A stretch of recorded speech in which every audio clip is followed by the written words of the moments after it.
Boha, už točíme. No, zdravím po dlhej dobe, asi 2 rokoch, svojich poslucháčov a dnes si dáme konečne jednu z novších rozprávok z tejto zázračnej knižky. A kurva, je tu zima.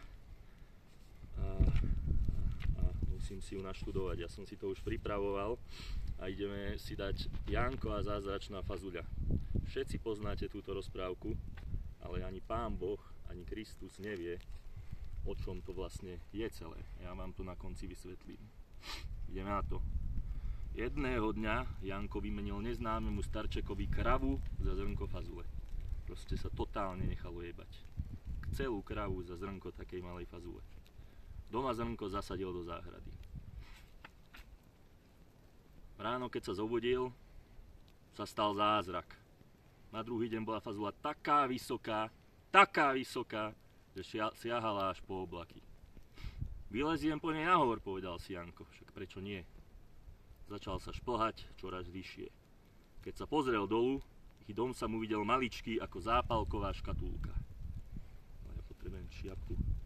Ako to je? Trojjediný Boh, zošli mi prosím ťa niečo na hlavu. Zázrak, vidíte? Krista, keď veríte, nič vám neprinesie. Ale nášho jediného Boha, pohanského, ten nesie.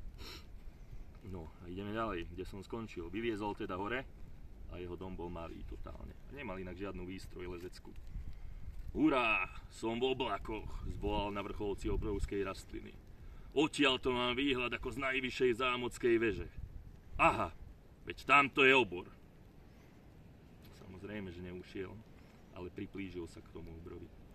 Obor sedel vedľa zázračnej sliepky, ktorá znášala zlaté vajíčka a celé dni trávil strážením svojho pokladu. Pane, čo je to za sliepočka? Spýtal sa Janko. Obor si ho namiesto odpovede zdvihol k ústam a položil na velikánsky krajec chleba, inak plnený klobásou. Lenže Janko bol rýchly. Schmatol sliepku a skákal dolu po fazuli ako bochá. Obra to za chvíľku zaskočilo, no v zápätí sa ho pustil prenasledovať dlhočiznými krokmi.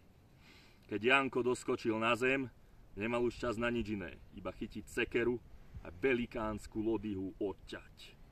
Obor sa zvalil na zem ako vrece. A tu neviem, či mi ešte chýba stránka, ale asi je to koniec. No ale poučenie z tejto rozprávky je to, že najprv sa Janko nechal totálne odrbať na tržnici, potom sa pod vplyvom omamných látok vlámal k susedovi a ukradol mu sliepku. Proste je to zločinec, žiadny hrdina. Takto sa s vami lúčim a idem odtiaľto do piče.